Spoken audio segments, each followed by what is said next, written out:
Yeah, so this knife really this is going to need to be thinned. Now, this could still be sharpened even though it's into the Grantons, but we need to thin this so that it's completely the same thin level. So it's not going thick, thin, thick, thin, thick, thin, thick, thin, or you won't get this sharp, you know, but you can do it. We're going to thin this out because, yeah, it's so far into those Grantons. It's going to be a bad experience if we try and sharpen this without thinning it.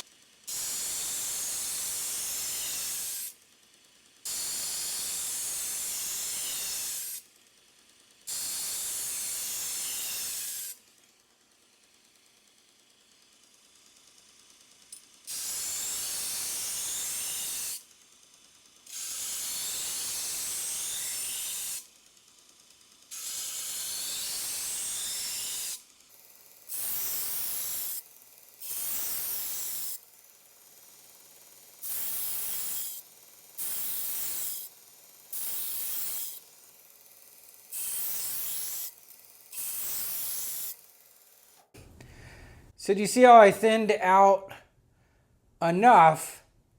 It's going to need a little more work up here. You can see we got a little chip there. Again, how this is nice and flat. I won't be getting that thick, thin, thick, thin, thick, thin. That is very hard to sharpen when you get into these. But if you thin it, you can kind of round it out and then get a nice flat section again. Now it does take having the right equipment.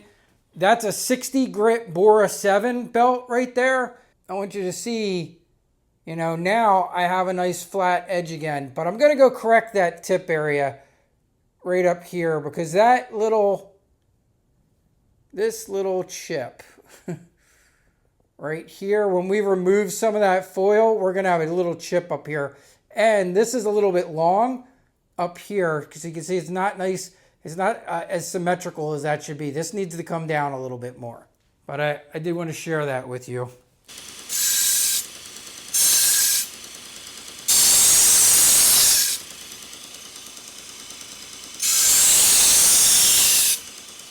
Now, if you start getting a really big foily edge and you want to get some of it off, you can come over and jump on one of your other machines going edge leading.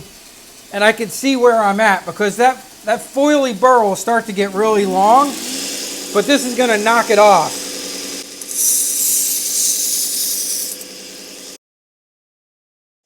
A whole bunch of edge up front there. But this way I can be sure that that chip's gone.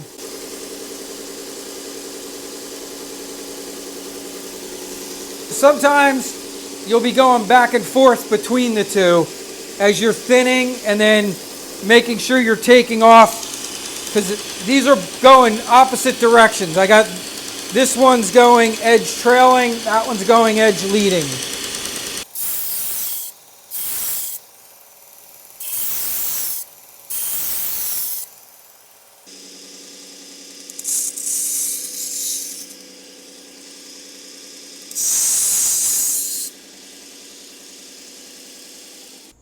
You're picking up?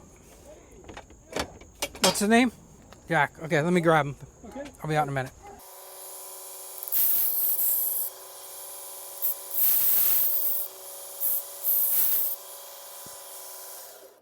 Okay, so now we are thinned out enough so that that is not going to be into the Granton. Now I'm just going to make it look pretty by changing over to a 200, which I've shown you guys before I love to use for gardening tools, but this is another use I like for it, is after thinning a knife to kind of make the finish look really good again. For whatever reason, this belt does a really nice job when I'm doing that kind of thinning work. There we go.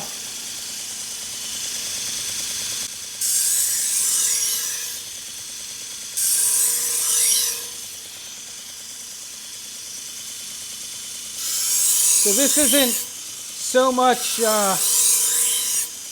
thinning at this point as it is aesthetics. But I am still getting a nice little foil burr going across as I thin this knife out.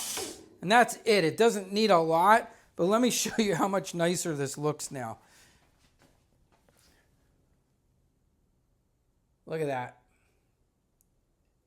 So see how much better? I mean, it just looks good. And I haven't cleaned or done anything to this knife. Normally I do that first, as you guys know, but we just got, you know, it was one of those things I grabbed it and saw immediately, all right, this is definitely not ready to be sharpened because we were well into those Grantons.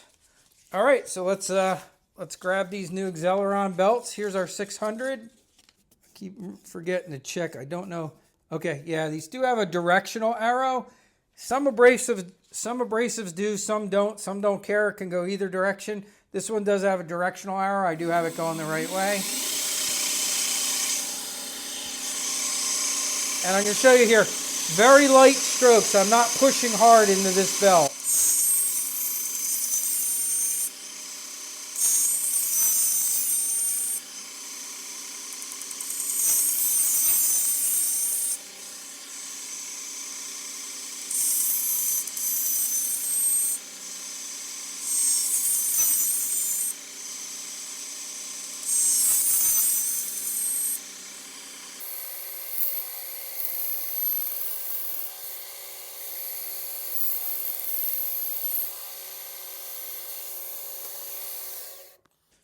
All right, 600 should be done. Here's my 1200. And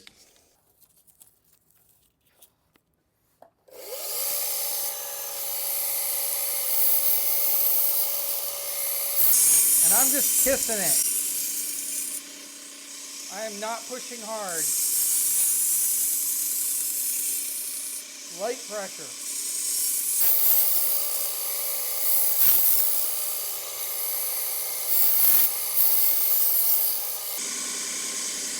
All right, let's do some stropping and see where we're at.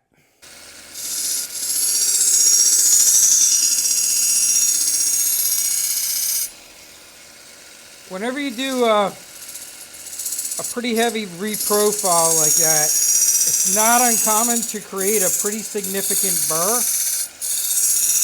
So there are times, sometimes I'll even do a little deburring in between, because you can make a significant burr when you are using heavier grit belts.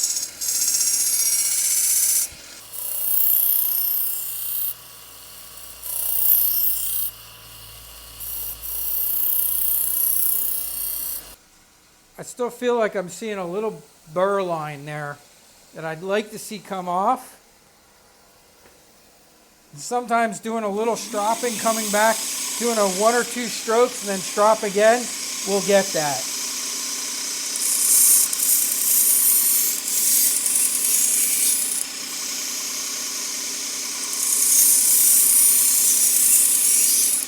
It's funny, I just saw the whole burr come up.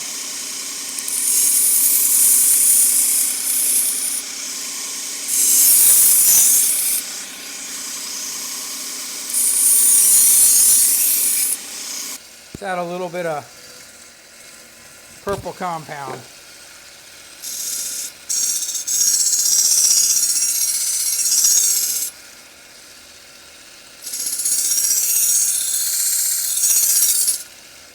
Now, I've shown this before too. If you think you're having a stubborn burr, sometimes pulling through a piece of cork will work to get rid of it.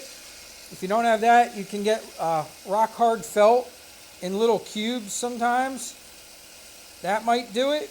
Just a little pull through there.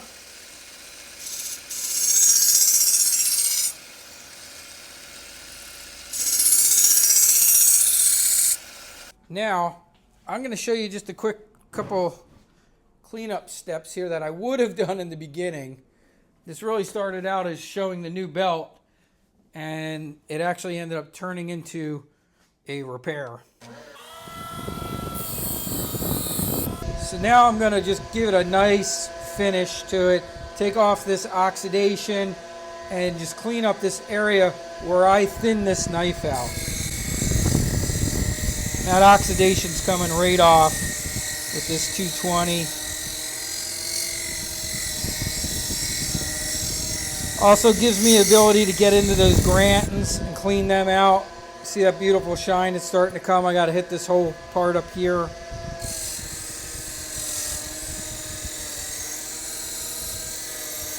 And there goes the oxidation. Bye-bye. So that side's looking pretty good. Let's hit the other side. A lot of oxidation on this side too. All in the Grantons. Typically you can go over the logo area. If it's heavily oxidized, I usually go over it lightly once with the 220, but I won't linger on it because it will lighten maker's marks. But I'm never really afraid after I go up to like the 600 and definitely not the 1 micron. I will go over that whole area and it won't take it away. It just kind of removes that oxidation.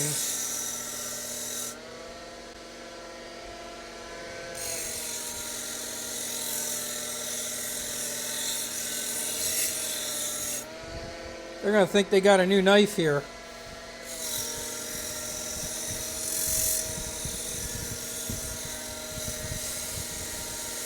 I'll give it the 1 micron here,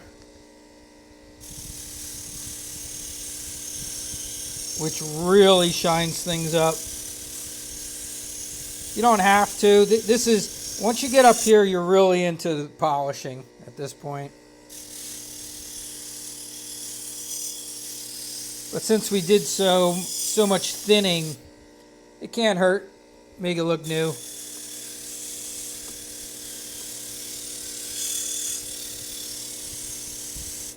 All right. Give you a close-up look. There we go. All right. Let's give it a cut test. Let's see how it did. All right. Let's start with some paper cut test.